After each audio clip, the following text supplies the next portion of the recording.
Hi friends, आज के हम ऑब्जेक्टिव टाइप क्वेश्चंस देखते हैं जो अपने इलेक्ट्रॉनिक्स के क्वेश्चंस रहेंगे। देखते हैं पहला क्वेश्चन। कमरे के तापमान पर थर्मल वोल्टेज होती है। थर्मल वोल्टेज का मान कितना होता है? 26 मिली वोल्ट होती है। देखते हैं अगला क्वेश्चन दोस्तों। 0 डिग्री केल्विन पर 0 केल्विन तापमान पर अर्धचालक कार्य करता है। अर्धचालक कार्य करता है, इंसुलेटर की तरह कार्य करता है। इंसुलेटर की तरह कार्य करता है। 300 डिग्री केल्विन पर अर्धचालक कार्य करता है, चालक की भांति कार्य करता है। 0 डिग्री केल्विन पर या 0 केल्विन तापमान पर अर्धचालक कौन कौन से होते हैं? सिलिकॉन और जर्मेनियम। सिलिकॉन और जर्मेनियम होता है। अब सिलिकॉन इंसुलेटर की तरह कार्य कब करता है? जब 0 केल्विन तापमान पर होता है, और 300 केल्विन तापमान पर वो चालक की भांति कार्य करते हैं। देखते हैं अगला क्वेश्चन दोस्तों। अर्धचालक का ताप गुणांक होता है। अर्धचालक का ताप गुणांक क्या होता है? ऋणात्मक ताप गुणांक होता है। जिन पदार्थों में सबसे बाहरी कक्षा में 7 या 8 फ्री इलेक्ट्रॉन्स होते हैं वे कुचालक होते हैं।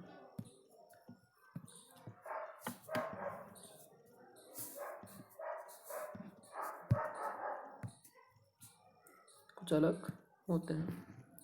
सेमीकंडक्टर में कौन सा बॉन्डिंग होती है? कोवेलेंट बॉन्डिंग होती है। कंडक्टर में चालक तारों में कौन सी बॉन्डिंग होती है? मेटेलिक बॉन्डिंग होती है दोस्तों, मेटेलिक बॉन्डिंग होती है। इंसुलेटर में कौन सी बॉन्डिंग की जाती है? आयनिक बॉन्डिंग की जाती है। आयनिक बॉन्डिंग की जाती है। जर्मेनियम में 0 केल्विन तापमान पर एनर्जी गैप का मान कितना होता है? जर्मेनियम पर 0.782 इलेक्ट्रॉन वोल्ट होता है, और 300 केल्विन तापमान पर एनर्जी गैप का मान कितना होता है? 0.72 इलेक्ट्रॉन वोल्ट होता है। जैसे जैसे हम तापमान का मान बढ़ाते जाते हैं वैसे वैसे एनर्जी गैप का मान घटता जाता है। देखते हैं अगला क्वेश्चन। वैलेंस बैंड में ज़्यादातर होते हैं होल्स होते हैं, कंडक्टर बैंड में इलेक्ट्रॉन्स होते हैं दोस्तों। सिलिकॉन में 300 केल्विन पर एनर्जी गैप का मान कितना होता है? 1.11 इलेक्ट्रॉन वोल्ट होता है। और इसी प्रकार 300 में 0 डिग्री केल्विन पर एनर्जी गैप का मान कितना होता है? सिलिकॉन पर 0 डिग्री केल्विन पर कितना होता है? 1.21 इलेक्ट्रॉन वोल्ट होता है दोस्तों। चालकता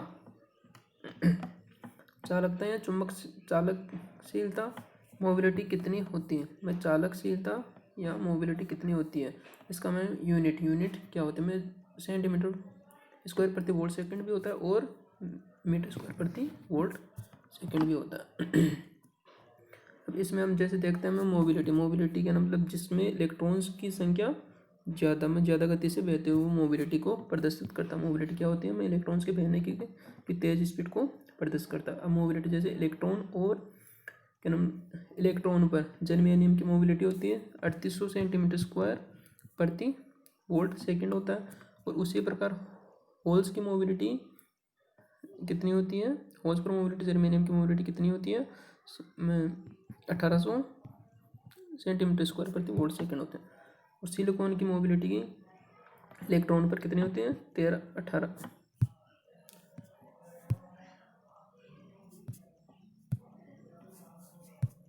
दोस्तों एक मिनट। सिलिकॉन की मोबिलिटी होती है 1300 सेंटीमीटर स्क्वायर प्रति वोल्ट सेकंड। और होल पर मोबिलिटी कितनी होती है दोस्तों? 500 सेंटीमीटर स्क्वायर प्रति वोल्ट सेकंड होती है। अब चुंबकशीलता का सूत्र क्या होता है? मोबिलिटी म्यू से प्रदर्शित किया जाता है। मोबिलिटी बराबर ड्रिफ्ट वेलोसिटी बटेवा इंटेंसिटी होता है। ड्रिफ्ट वेग बटेवा इंटेंसिटी, फील्ड इंटेंसिटी होता है सूत्र। सेमीकंडक्टर में धारा किस प्रकार बहती है? डिफ्यूजन धारा। ये दो प्रकार की होती है, एक डिफ्यूजन धारा होता है और एक ड्रिफ्ट धारा होती है। ये दो प्रकार से बहती है। सिलिकॉन में इलेक्ट्रॉन पर मोबिलिटी होती है 1300 सेंटीमीटर स्क्वायर प्रति वोल्ट सेकंड होती है, जो मैंने अभी आपको बता दिया। इलेक्ट्रॉन तथा होल में किसकी मोबिलिटी ज़्यादा होती है? इलेक्ट्रॉन की मोबिलिटी ज़्यादा होती है। सिलिकॉन तथा जर्मेनियम में कौन सा ज़्यादा तापमान पर कार्य कर सकता है? सिलिकॉन 0 डिग्री सेंटीग्रेड प्लस का 175 डिग्री सेंटीग्रेड तक होता है, और जर्मेनियम होता है वो -8 डिग्री सेंटीग्रेड टू प्लस का 75 डिग्री सेंटीग्रेड तक होता है। यहाँ पे दोनों दिया गया है। सिलिकॉन तथा जर्मेनियम में कौन सा ज़्यादा तापमान पर कार्य कर सकता है? में silicon 0 degree centigrade two plus का 75 डिग्री सेंटीग्रेड तक सिलिकॉन ज़्यादा कार्य कर सकता है, और जर्मेनियम का कितना होता है? 0 डिग्री सेंटीग्रेड टू प्लस का 75 डिग्री सेंटीग्रेड तक होता है। सिलिकॉन तथा जर्मेनियम में किसकी मोबिलिटी ज़्यादा होती है वो हमने देख लिया है दोस्तों। अब यह है सिलिकॉन तथा जर्मेनियम में किसकी लीकेज धारा ज़्यादा होती है। जर्मेनियम में लीकेज धारा का मान ज़्यादा होता है और सिलिकॉन में कम होता है। अब जर्मेनियम में लीकेज धारा माइक्रो एम्पियर में होती है, जो माइक्रो एम्पियर में कितना होता है? 10 के बाद -6 एम्पियर लिखा जाता है। और सिलिकॉन में नैनो एम्पियर में होती है, जो 10 के बाद -9 एम्पियर लिखा जाता है। जो माइनस में घात ज़्यादा होती है वो कम होता है, और जो घात कम होती है वो ज़्यादा होता है। सिलिकॉन का परमाणु क्रमांक कितना होता है? 14 होता है। सिलिकॉन का परमाणु क्रमांक 14 होता है। जर्मेनियम का परमाणु क्रमांक 32 होता है। कार्बन का परमाणु क्रमांक कितना होता है दोस्तों? 6 होता है। हाफ वेव रेक्टिफायर में दक्षता कितनी होती है? 40.6% होती है। फुल वेव रेक्टिफायर में दक्षता कितनी होती है? 81.2% होती है दोस्तों। Centre tap full wave rectifier में पीक इनवर्स वोल्टेज का मान कितना होता है? अधिकतम वोल्टेज का 2 गुना होता है। V maximum × 2। Bridge type rectifier में कितनी डायोड तथा दक्षता होती है? में ब्रिज टाइप रेक्टिफायर में 4 डायोड होते हैं, और अब ब्रिज टाइप रेक्टिफायर की दक्षता कितनी होती है? 21.2% तक होती है। पीएन जंक्शन डायोड में यदि P को धनात्मक जोड़ दिया जाए तथा N को ऋणात्मक सिरे से जोड़ दिया जाए तो वह फॉरवर्ड बायस अवस्था में कार्य करता है। स्विचिंग बंद स्विच की तरह कार्य करता है। बंद स्विच का मतलब हो गया क्लोज स्विच, मतलब बंद परिपथ हो गया। देखते हैं अगला क्वेश्चन दोस्तों। आइडल डायोड की VI विशेषता कितनी होती है? आइडल डायोड के अंदर ये करेक्टरिस्टिक में वोल्टेज और करंट के बीच में तो रिवर्स बायस तथा फॉरवर्ड बायस ये दर्शा रहा है। फॉरवर्ड बायस ये होगा, रिवर्स बायस ये हो गया, करंट ये हो गई, और ये माइनस की करंट दर्शा रहा है, ये माइनस का वोल्टेज दर्शा रहा है, ये प्लस की वोल्टेज को प्रदर्शित कर रहा है। इसी प्रकार हम देखते हैं इसके अंदर कट इन वोल्टेज का मान कितना रखा जाता है? 0 होता है आइडल डायोड में। और इसमें जो रिवर्स बायस के अंदर जो वोल्टेज का मान कहाँ पे जाकर मिलता है? अनंत पे मिलता है, और इसके अंदर किसी भी प्रकार का डायोड में लॉसेस नहीं होता है। इसके अंदर लीकेज करंट का मान 0 रहता है। देखते हैं अगला क्वेश्चन दोस्तों। पोटेंशियल डायोड की VI विशेषता क्या होती है? पोटेंशियल डायोड की VI विशेषता में क्या दिखाया गया है अपने को? फॉरवर्ड बायस अवस्था दिखाई गई है, रिवर्स बायस अवस्था दिखाई गई है। ये जो है ये रिवर्स बायस में लीकेज करंट होता है, ये लीकेज करंट को दर्शा रहा है, और ये जो दिखाया गया है ये अपने को ये कट इन वोल्टेज को प्रदर्शित कर रहा है। अगर यहाँ पे अगर हम जिस जर्मेनियम का अगर डायोड बनाया गया है तो उसके अंदर माइक्रो एम्पियर में कट इन वोल्टेज का मान कितना होता है? 0.3 होता है। और सिलिकॉन का अगर डायोड होगा तो उसमें कट इन वोल्टेज का मान कितना होगा? 0.7 वोल्ट होता है दोस्तों। अगला क्वेश्चन देखते हैं। जब कोई डायोड रिवर्स बायस में चलाई जाती है तो उससे कहते हैं जीना डायोड कहते हैं। जीना डायोड हमेशा अपने रिवर्स बायस अवस्था में कार्य करता है। जीना डायोड को जनरली इस्तेमाल किया जाता है में रिवर्स बायस अवस्था में, यह दिखाई नहीं दे रहा दोस्तों। जीना डायोड को जनरली इस्तेमाल किया जाता है, रिवर्स बायस अवस्था में इस्तेमाल किया जाता है।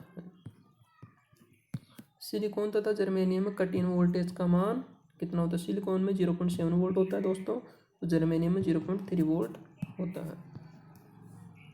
जब शुद्ध अर्धचालक में पेंटावेलेंट अशुद्धि को मिलाते हैं तो एन टाइप बनता है अपना। पेंटावेलेंट के अंदर पंचसंयोजी तत्व होते हैं, जिसके अंदर ये इससे हम याद रख सकते हैं ब्रोमीन, आर्सेनिक, आर्सेनोइड तथा फास्फोरस होता है। पी का मतलब फास्फोरस होता है, आर्सेनिक होता है, आर्सेनोइड होता है, बी ब्रोमीन होता है।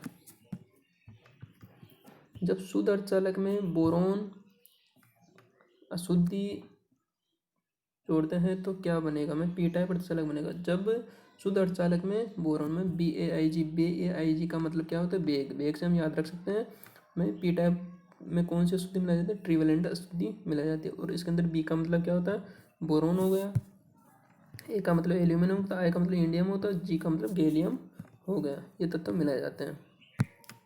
किसी शुद्ध अर्धचालक में फर्मी लेवल होता है वैलेंस बैंड तथा कंडक्शन बैंड के मध्य में होता है। फर्मी एनर्जी लेवल को इससे प्रदर्शित किया जाता है। बायपोलर जंक्शन ट्रांजिस्टर में धारा बहती इलेक्ट्रॉन व होल दोनों के कारण बहती है, इसलिए इसको किस नाम से जाना जाता है, bipolar transistor. Bipolar junction transistor में धारा बहती इलेक्ट्रॉन व होल दोनों के कारण बहती है। बायपोलर जंक्शन ट्रांजिस्टर एक होता है करंट कंट्रोल डिवाइस होता है दोस्तों। अब देखते हैं 33 नंबर का क्वेश्चन, जो बायपोलर जंक्शन ट्रांजिस्टर में एनपीएन और पीएनपी में फील्ड इफेक्ट ट्रांजिस्टर की बातें होती हैं। तो बीजेटी के दो पार्ट होते हैं, एनपीएन और पीएनपी। अब इसके अंदर याद रखने का तरीका क्या होता है, एनपीएन के अंदर क्या होता है, तीर का निशान बाहर की तरफ होता है, और पीएनपी के अंदर क्या होता है, अंदर की तरफ होता है, एमीटर से अंदर की तरफ होता है। तो पीएनपी का मतलब पी से हम याद रख सकते हैं पास हो जाता है, मैं वर्त के अंदर सर्किल में पास हो जाता है, और एन के अंदर पास नहीं होता है, तो ये बाहर की तरफ निकल जाता है। थैंक यू दोस्तों। आज के हम वेरी इंपॉर्टेंट क्वेश्चन देखते हुए आगे की सीरीज़ हम लाते रहेंगे।